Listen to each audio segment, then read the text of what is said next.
So nandito tayo ngayon sa Pandacan, Manila, mga kaibigan. Update natin dito yung ginagawang simbahan, Prestation.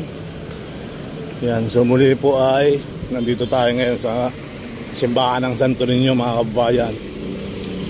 Yan.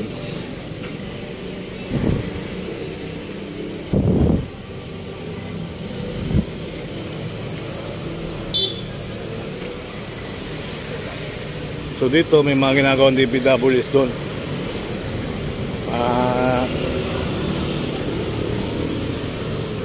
Tayo bigyan ako tayo Hindi ako nakaano kanina umaga eh. Wala tayo. Siguro mga 60 plus na yan, 60% na no. Mga 65. Kasi nung last na nagkapit tayo, 58% na. Pero ang kailangan pa rin natin tulungan yung ating Pandacan. Yan po, kailangan pa natin malaki po ang malaki pa ang kulang nito, mga kaibigan, no? Pero okay na, on the way naman yung on the way naman yung project dito. Ayan, kita nyo naman, no? Medyo talagang maganda na ang ating simbahan, tuloy-tuloy ng ating, pero kailangan pa natin tulungan, mga kabayan. May grab sa tatpo to. So ngayon, pasamantala doon sila nagmimisa sa may parkingan. Sa susunod siguro, ayan nga, tulad sabi nga ni Father kanina, lalaki pagdating ng simbang gabi. Yan, medyo lalawak-lawak na po yan. Yung ating temporary mass kasi sa susunod na buwan ay environment na kayo kaya sabi ni Pater lalawak-lawak na yan dahil magsimbang gabi na. O yan po ang ating ayan lang yung ating tarpaulin, nakatiklop siya ngayon. Yan muli po at muling nagapit dito, pero may mga tubig-tubig kasi ito po kasi may may mga tubig dahil nga po may bukal sa ilalim, kaya hindi mawala ng tubig. Ayan, so muli po at tuloy-tuloy lang tayo magbigay update So nandito po tayo sa Santo Niño, Paris. Yan, may misa po tayo ngayon dyan. Ayan. So yan po, kailangan natin tulungan ang Bangon Pandacan, Santo Niño di Pandacan Health Belgrade of Church. Yan, tulungan po natin sila.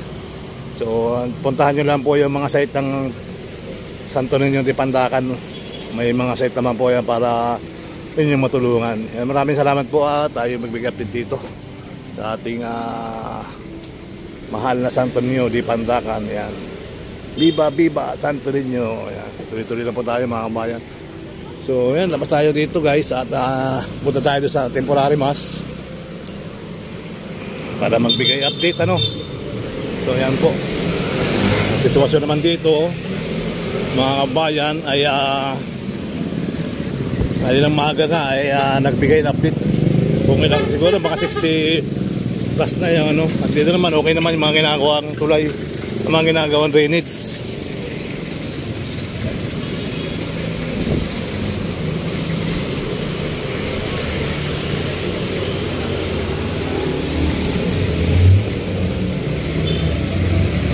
Ayan na po yung temporary ng ating mga kabayan dyan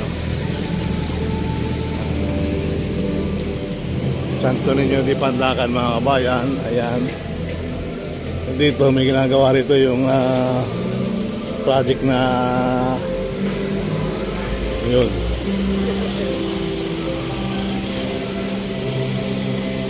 Santo Niño. Ayan, tatawid po tayo sa kabila.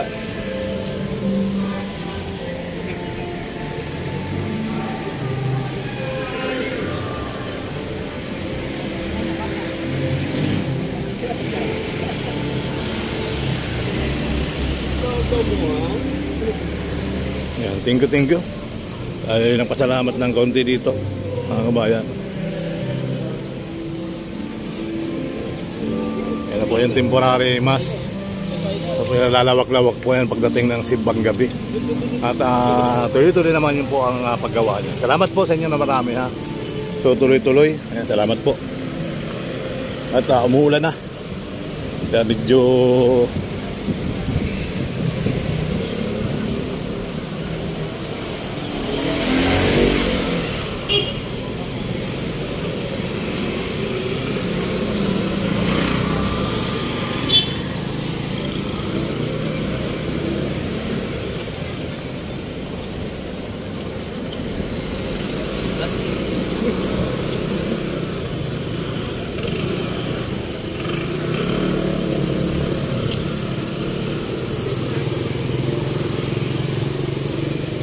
Tibay ng bahay ni Marcos dito guys.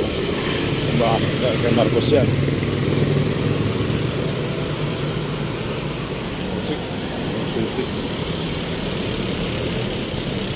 So dito naman guys, mayroon tayong ina-update din natin ito. Ito po yung presintutin na ginagawan pre-story. So adoption na lang natin kasi pandakan din naman ano. So, ito na po yan mga kabayan oh. Nasa second floor na sila. May mga ano na rin para mag second floor na. So abang-abang tayo po, nasa second floor na po yung ating 10% ng Pandakan, Manila. Ayan po. Presento 10 po yan, ginagawang yan. At nandito po ito sa harap ng Santo Niño, Paris, Pandakan, Manila.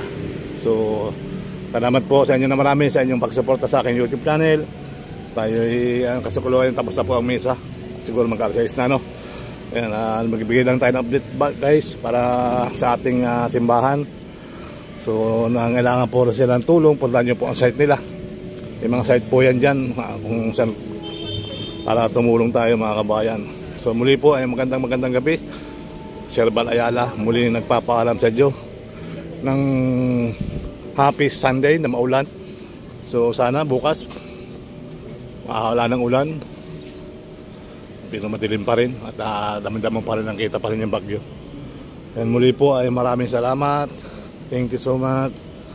Gabayan tayo ng ating Santo Niño araw-araw sa ating pagbabike, sa araw nating pagbabike sa ating paglabas ng bahay. So dito tahimik naman ang ating mga kapaligiran, masaya mga bata at nakakatuwa naman dahil nga po tayo ay bilang isang vlogger nakapagbigay tayo ng update So abangan nyo po yung Ilog Pasig dyan at meron dito tayong update sa Ilog Pasig. So muli po at salamat po ng marami. Ayan, salamat po. Ayan, at ito naman aming barangay, si Chairman Emilia Enriquez. Ayan, ang ganda ng aming barangay. Pwede ka dyan pwede ka mag-birthday sa loob. By schedule lang po kayo. May ganap din po ang birthday aming chairman. So dito po ay mabait ang aming chairman dahil nga po ay hindi kami pinabayaan ng pandemya Ang unang-una si Yormisco. Yan si Yormisco ang aming talagang ayan, ating mga kaibigan, ikot lang tayo sa ating barangay. May pailaw na siya. Susunod na ilan. Good evening po, Chairman. Parang gabi. Yan ang aming chairman, mga kabayan. Sumuli po yan. Aming Mio, si Harry Lacuna Pangan at si Yul Serbolito Bini Abante ang aming congressman. Aming punong barangay Emilia C. Enriquez. Yan po ang mga kagawad. Yan po ang aming mga madaling lapitan, si Lou Bisico Pug Abante. Ayan. Philip Lacuna, Calois Castaneda. Ayan ang ating mga konsyal dito. Salamat po na marami. Bye bye.